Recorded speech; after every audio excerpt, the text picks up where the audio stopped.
Bueno, en la primera sesión hicimos una breve introducción al programa. También tocamos un poco sobre una síntesis sobre lo que eran los datos cualitativos. Todavía no hemos tocado el tema de la transcripción. Lo vamos a ver en un tercer caso que vamos a desarrollar en la próxima sesión, porque en esta sesión no vamos a revisar todavía entrevistas. Vamos a revisar un análisis de contenido primero y luego un análisis documental. En la próxima sesión, bueno, también tenemos que traducirla al español, las entrevistas.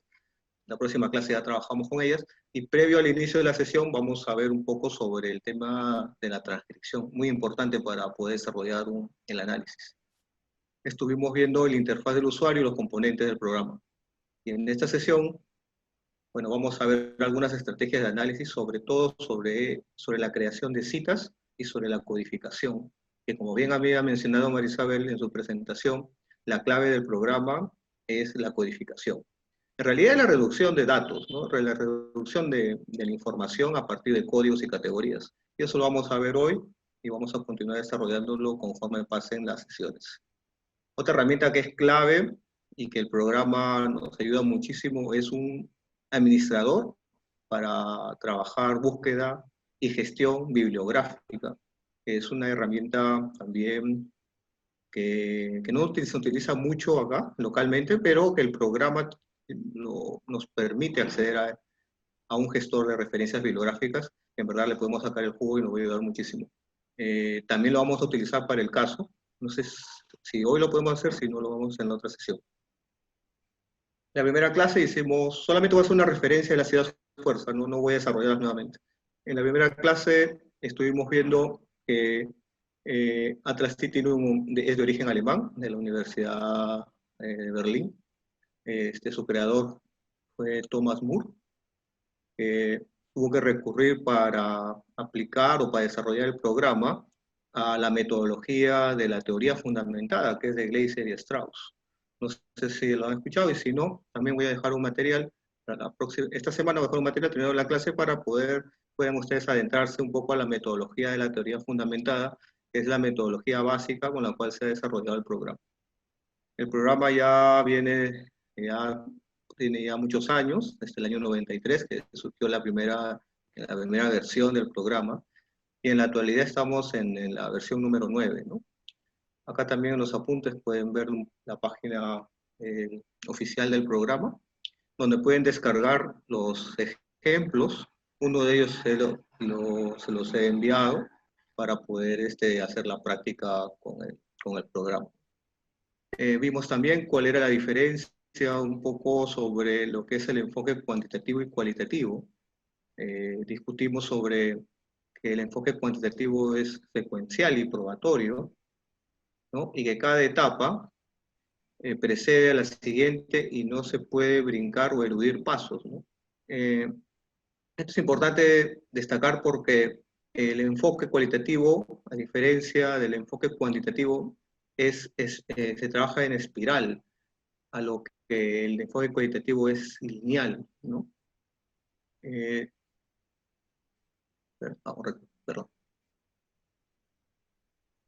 El proceso cualitativo, a diferencia del cuantitativo, no es lineal ni lleva una secuencia con el proceso cuantitativo, sino todo lo contrario, ¿no? Trabaja en espiral, donde las etapas se interactúan entre sí y la secuencia no es tan rigurosa. Durante el proceso cualitativo se desarrollan preguntas, las preguntas y las hipótesis se trabajan antes, durante o después de la recolección y el análisis de los datos, ¿no? Acá también he colocado donde estoy sacando estas ideas fuerza, que es del libro de metodología de la investigación de Hernández, Sampieri y Collado, ¿no? Del año 2010, la 6ª edición, que también está en la plataforma y lo pueden descargar. El rasgo fundamental del enfoque metodológico es el carácter circular del proceso. Por favor, quisiera que se queden con esa idea por un lado, lo cualitativo, que es lineal, secuencial, y por el otro lado, el carácter circular de la metodología cualitativa, en el cual las preguntas y las hipótesis se pueden desarrollar antes, durante y después del proceso mismo de recolección y análisis de los datos. En las láminas que vimos en la clase anterior, ¿Ven mi escritorio, las láminas?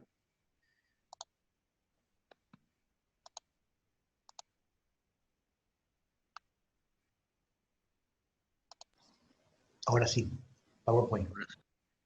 Sí. ¿Recuerdan esta gráfica? Este es cómo se desarrolla el proceso en la metodología cuantitativa y este es cómo se desarrolla en el proceso cualitativo, ¿no?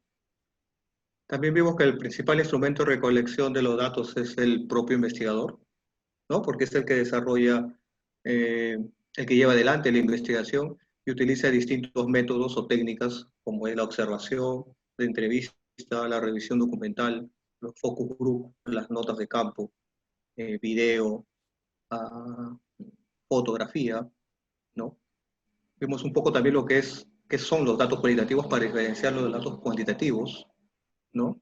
Los datos cualitativos son aquellos que no están categorizados, es decir, no estructurados o simplemente inestructurados.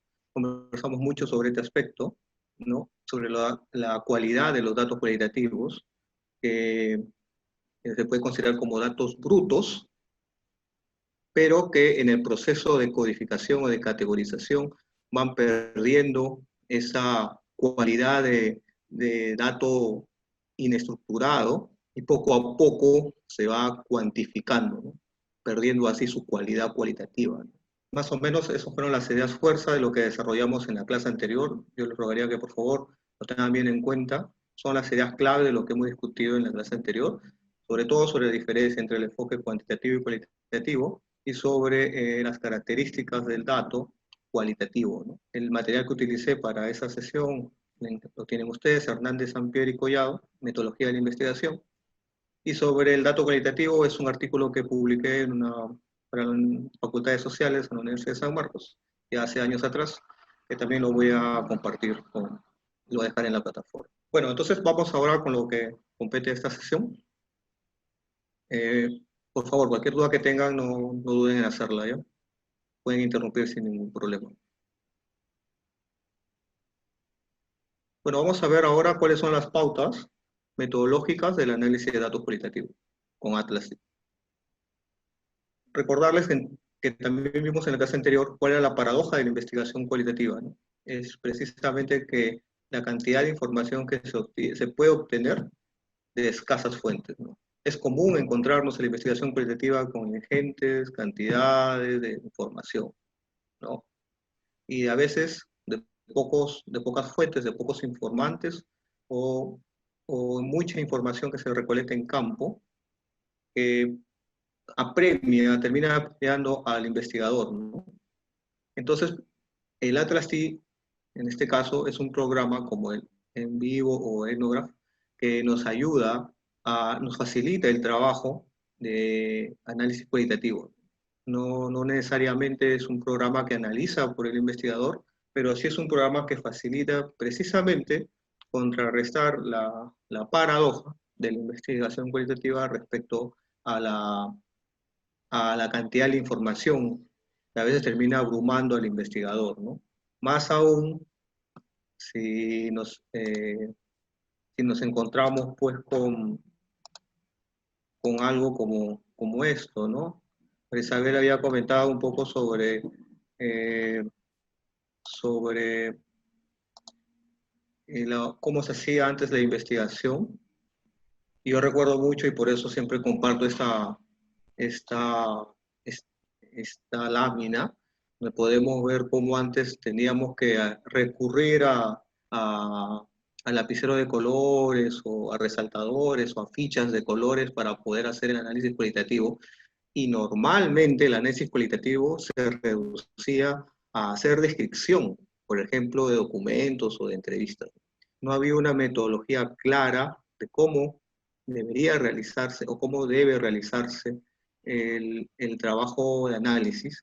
Tampoco había una metodología clara sobre cómo deberían recogerse los datos, cómo debe hacerse el muestreo, cuál es el rol que tiene la bibliografía, el marco teórico.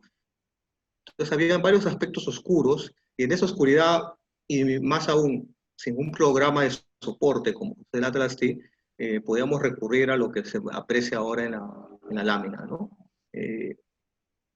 Normalmente el análisis se resumía en lo que pueden ver, ¿no? Tomar notas alrededor del documento, hacer una descripción, y no necesariamente había una bitácora o cómo debería realizarse el análisis. Aún hoy hay toda una discusión metodológica sobre cómo debe realizarse el análisis cualitativo. Por eso que yo había mencionado en la clase anterior que habían distintos enfoques o distintas entradas de cómo debería realizarse el análisis cualitativo. Podemos, podemos, eh, podemos trabajar con el análisis de contenido, que normalmente es análisis de contenido cuantitativo. Podríamos realizar análisis documental, podríamos realizar la teoría fundamentada, eh, podríamos hacer trabajo etnográfico también con el Atlas, en fin. Habían distintas entradas y por ende distintas formas de, eh, de enfrentarnos a la realidad social desde un enfoque cualitativo. Entonces, vamos a ver cuáles son las pautas metodológicas del análisis de datos cualitativos con Atlas.